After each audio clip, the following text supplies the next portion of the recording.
Letusan Gunung Tambora terjadi pada tanggal 15 Juli tahun 1815 di Pulau Sumbawa, Nusa Tenggara Barat.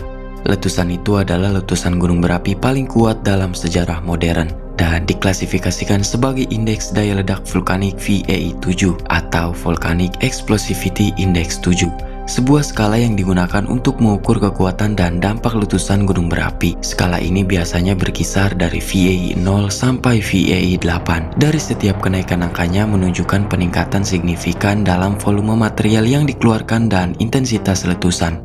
Letusan dengan VEI 7 sangat jarang terjadi, dengan perkiraan frekuensi sekitar 500 sampai 1000 tahun sekali. Salah satu letusan gunung dengan VEI 7 adalah Gunung Tambora, yang merupakan gunung dengan letusan paling dahsyat dalam sejarah manusia.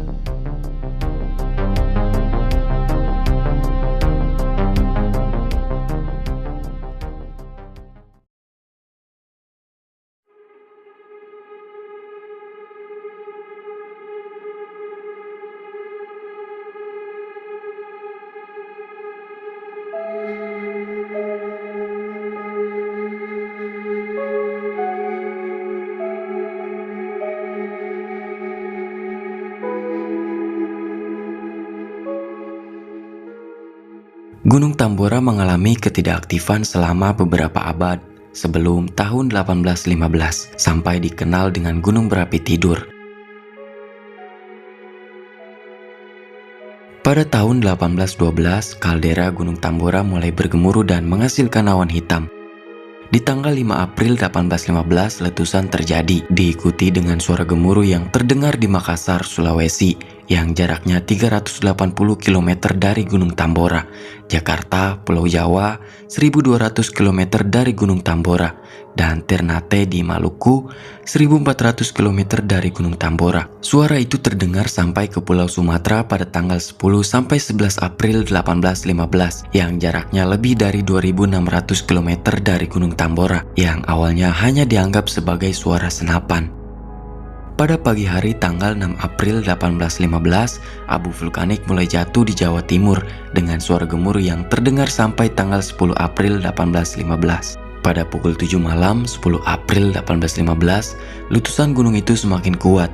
3 lajur api terpancar dan bergabung. Seluruh pegunungan berubah menjadi aliran besar api. Batuan apung berdiameter 20 cm mulai menghujani pada pukul 8 malam, diikuti dengan abu pada pukul 9 sampai 10 malam. Aliran piroklastik panas mengalir turun menuju laut di seluruh sisi semenanjung memusnahkan desa Tambora. Ledakan besar terdengar sampai sore tanggal 11 April. Abu menyebar sampai Jawa Barat dan Sulawesi Selatan. Bau nitrat tercium di Jakarta dan hujan besar yang disertai dengan abu tefrit jatuh, sampai akhirnya reda pada tanggal 11 dan 17 April 1815.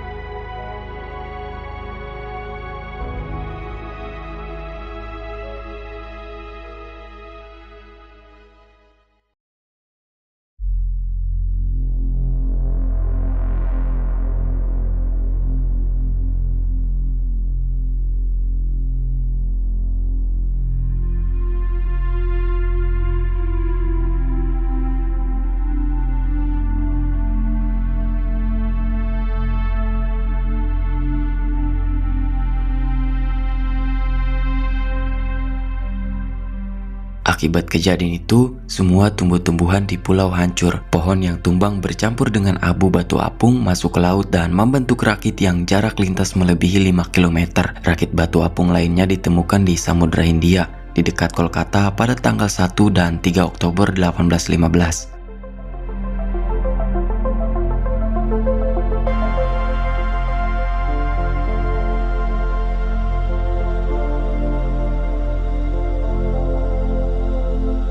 Awan dengan abu tebal masih menyelimuti puncak pada tanggal 23 April.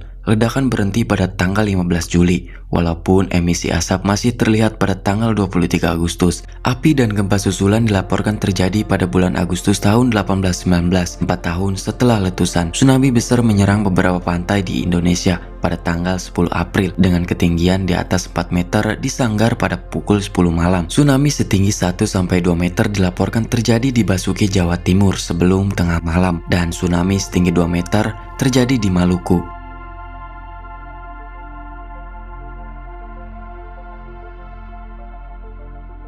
Tinggi asap letusan mencapai atmosfer dengan ketinggian lebih dari 43 km. Partikel abu jadi 1-2 minggu setelah letusan, tetapi terdapat partikel abu yang tetap berada di atmosfer bumi selama beberapa bulan sampai beberapa tahun pada ketinggian 10-30 km. Angin bujur menyebarkan partikel tersebut ke sekeliling dunia, membuat terjadinya fenomena matahari terbenam yang berwarna dan senja terlihat di London, Inggris antara tanggal 28 Juni dan 2 Juli 1815. Pancaran cahaya langit senja muncul berwarna oranye di dekat ufuk langit dan merah muda di atas.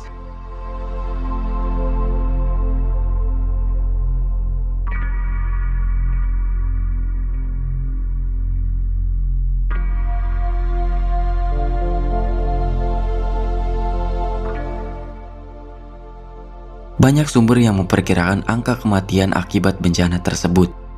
Zollinger 1855 memperkirakan 10.000 orang meninggal karena aliran piroklastik. Di Pulau Sumbawa terdapat 38.000 kematian karena kelaparan dan 10.000 lainnya karena penyakit dan kelaparan di Pulau Lombok. Menurut Petroshevsky 1949 memperkirakan sekitar 48.000 dan 44.000 orang terbunuh di Sumbawa dan Lombok. Beberapa pengarang menggunakan figur Petroshevsky seperti Stothard 1984 yang menyatakan jumlah kematian sebesar 88.000 jiwa. Tangoy 1998 mengklaim figur Petroshevsky tidak dapat ditemukan dan berdasarkan referensi yang tidak dapat dilacak. Tangoy merevisi jumlah kematian berdasarkan dua sumber dari Zollinger yang menghabiskan beberapa bulan di Sumbawa setelah letusan dan catatan Raffles. Tangoy menunjukkan bahwa terdapat banyak korban di Bali dan di Jawa Timur karena penyakit dan kelaparan. Diperkirakan 11.000 meninggal karena pengaruh gunung berapi langsung dan 49.000 oleh penyakit epidemi dan kelaparan setelah letusan. Menurut Oppenheimer 2003 menyatakan jumlah kematian lebih dari 71.000 jiwa.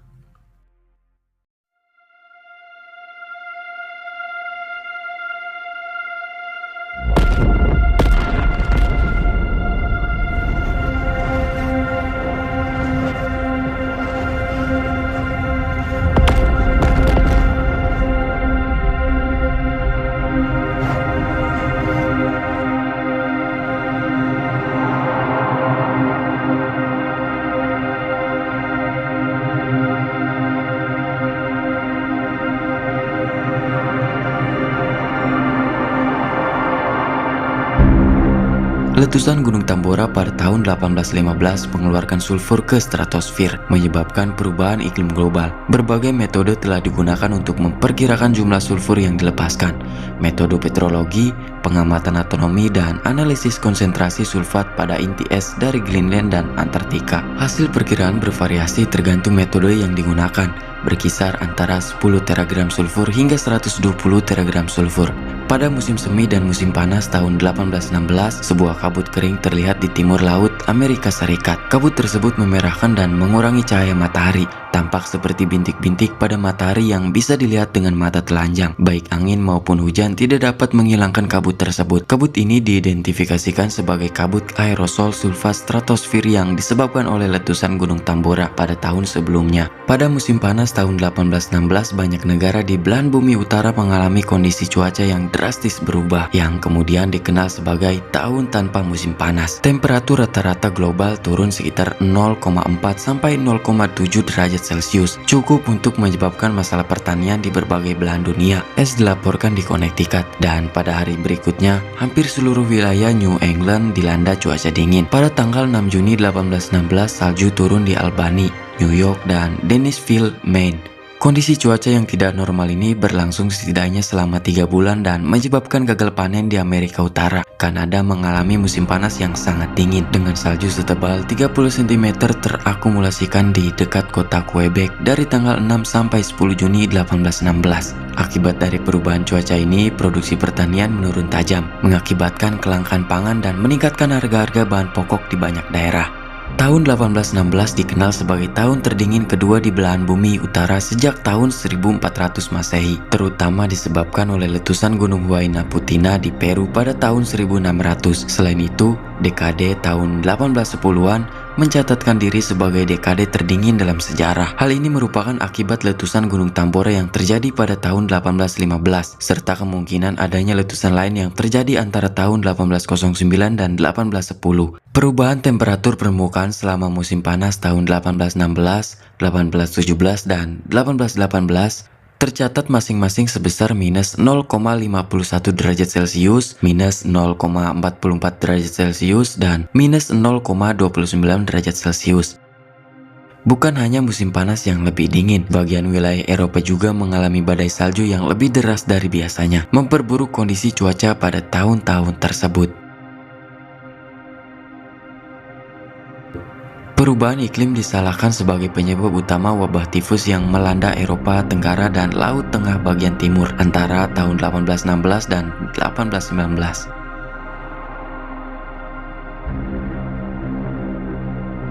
Di wilayah New England, banyak ternak mati selama musim dingin tahun 1816-1817 akibat suhu yang ekstrim. Suhu udara yang dingin dan hujan besar menyebabkan gagal panen di Kepulauan Britania. Keluarga-keluarga di Wales mengungsi dan mengemis untuk mendapatkan makanan. Kelaparan merata di Irlandia Utara dan Barat Daya karena gandum, heifer, dan kentang mengalami gagal panen. Krisis terjadi di Jerman, harga makanan naik tajam akibat kenaikan harga yang tidak diketahui, menyebabkan terjadinya demonstrasi di depan pasar dan toko roti yang diikuti dengan kerusuhan, pembakaran rumah, dan perampokan yang terjadi di banyak kota-kota di Eropa. Ini adalah kelaparan terburuk yang terjadi pada abad ke-19, memperlihatkan betapa besarnya dampak perubahan iklim terhadap kehidupan sosial dan ekonomi masyarakat pada masa itu.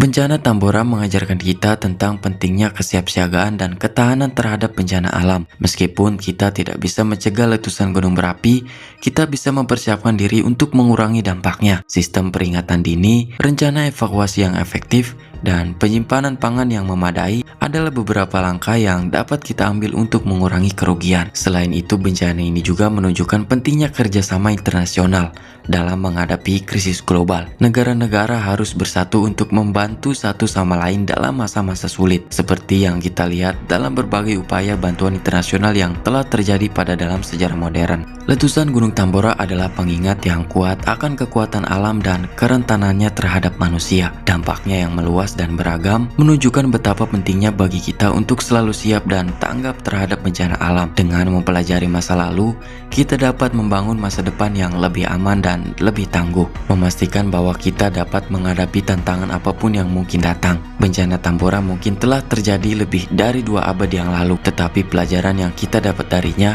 tetap relevan hingga hari ini. Marilah kita semua sebagai umat beragama senantiasa menjaga keimanan dan ketakwaan, serta memperkuat solidaritas sosial untuk menghadapi setiap ujian yang datang. Semoga Tuhan selalu melindungi kita dan memberikan kekuatan untuk menghadapi segala tantangan hidup dengan sabar dan tawakal.